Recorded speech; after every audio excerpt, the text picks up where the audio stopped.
Hello all.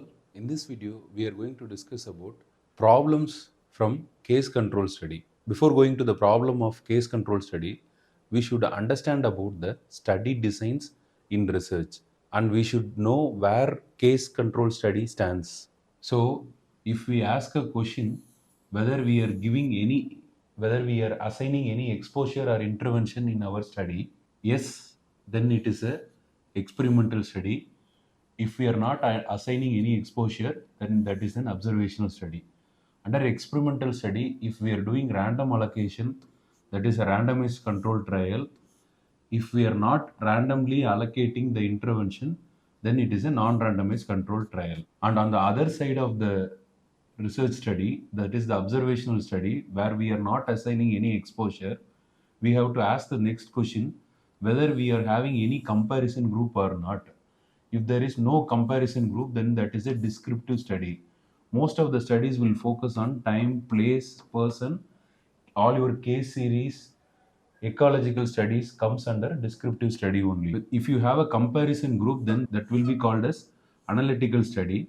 And then you need to ask about the direction of the study. That you should ask about where the exposure and the outcome stands. If exposure and outcome are measured at the same time, then that is called as cross-sectional study. When we start from exposure and look for the outcome, that is called as cohort study. When we start from outcome, or otherwise called as case, we look back for the exposure, then that is called as case control study. Here in this video, we are going to see about case control study. In next video, we are going to see about cohort study.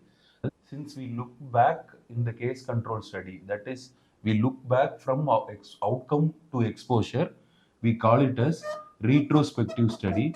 On the other hand, cohort study is called as prospective study. This is otherwise called as backward looking study. This is otherwise called as forward looking study. Since we calculate incidence in cohort study, we call it as incidence study also. But here we are going to look at case control study. When we are doing this case control study calculations, the most critical point in the calculation is arriving at the 2 bar 2 table, otherwise called as contingency table, correctly. So that is very, very important. I have made 3 rules for designing this 2 bar 2 table. Even though this table looks simple, many times we make mistakes. I make this simple rules in order to avoid mistakes. First rule is we should make the outcome on top. That is outcome or disease in the top. That is here the outcome or the disease should be on the top. That is the first rule for construction of 2 bar 2 table or contingency table. And the exposure should be placed in the row side. That is, the disease should be in the column side and the exposure should be in the row side. And the next rule is positive first. Second rule is positive first. That is, you should put the present first, absent next. Here also present first, absent next. That is the second rule. And the third rule is the ABCD order.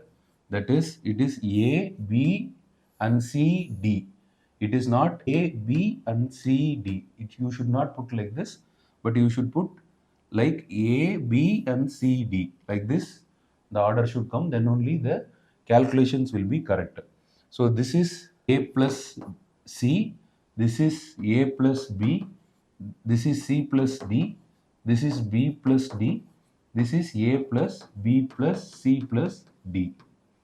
So if we calculate the 2 bar 2 table or contingency table, if we organize the 2 bar 2 table or contingency table, then we are half done with the calculations pertain to case control study.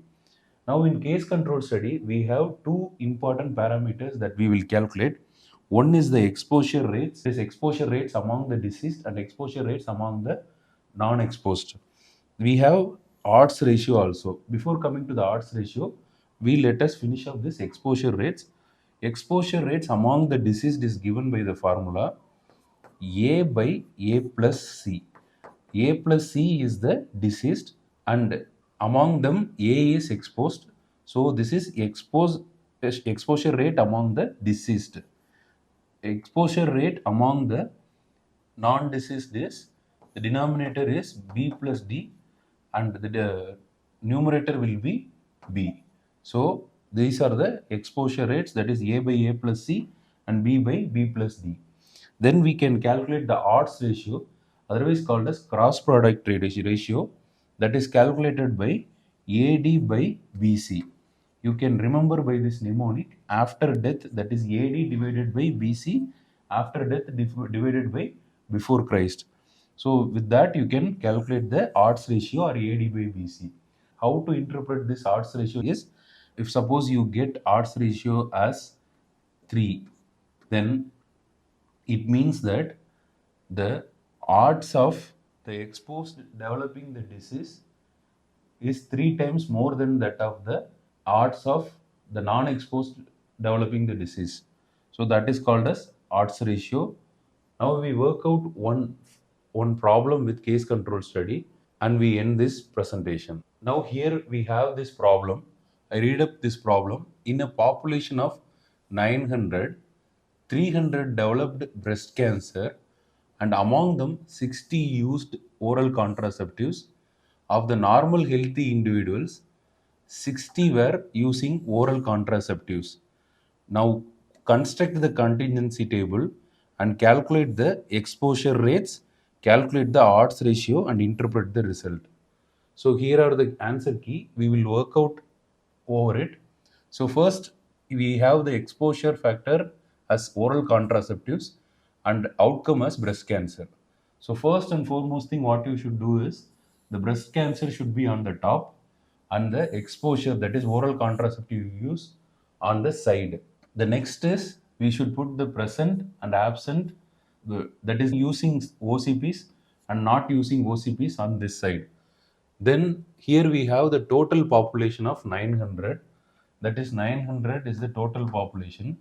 We have 300 who developed breast cancer, which means the 600 don't have breast cancer. On the other hand, they have mentioned 60 among the breast cancer have used oral contraceptive, that we have put up here, and 60 among the normal also have used breast cancer. So the difference also we have calculated based on subtracting from 300. If we subtract 60 from 300, we will reach these numbers, and we can calculate the A plus B and B plus D also. So we have successfully constructed the 2 by 2 table. Then the next step is to calculate the exposure rates. First is exposure rate among the deceased, we have to calculate. Exposure rate among the deceased is A by A plus C will be the formula. So we need to put 60 divided by 300 into 100. It is expressed in percentage. So you get 20% exposure rate among the deceased. Same way, exposure rate among the undeceased or non-deceased is, so we have, this is A, B, C and D. So B by B plus D, so which is again 60 by 600 into 100. So we will get 10% as exposure rate among the healthy. So we got this percentages. Now then, odds ratio or the cross product ratio, that is AD divided by BC. AD divided by BC we need to work out. So that is 540 into 60 divided by 240 into 60. So we work out this. So we get 2.25. Now what is the interpretation of this 2.25? So oral contraceptive users shows higher risk of developing breast cancer, that is about 2.25 times than that of non-oral contraceptive users. So that is the interpretation out of this odds ratio.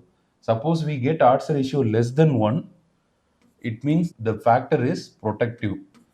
On the other hand, if we get equal to 1, which means there is no effect. On the other hand, if we get more than 1, then it is a positive risk factor, or the presence of exposure increases the chance of the outcome. The presence of the risk factor increases the chance of the disease.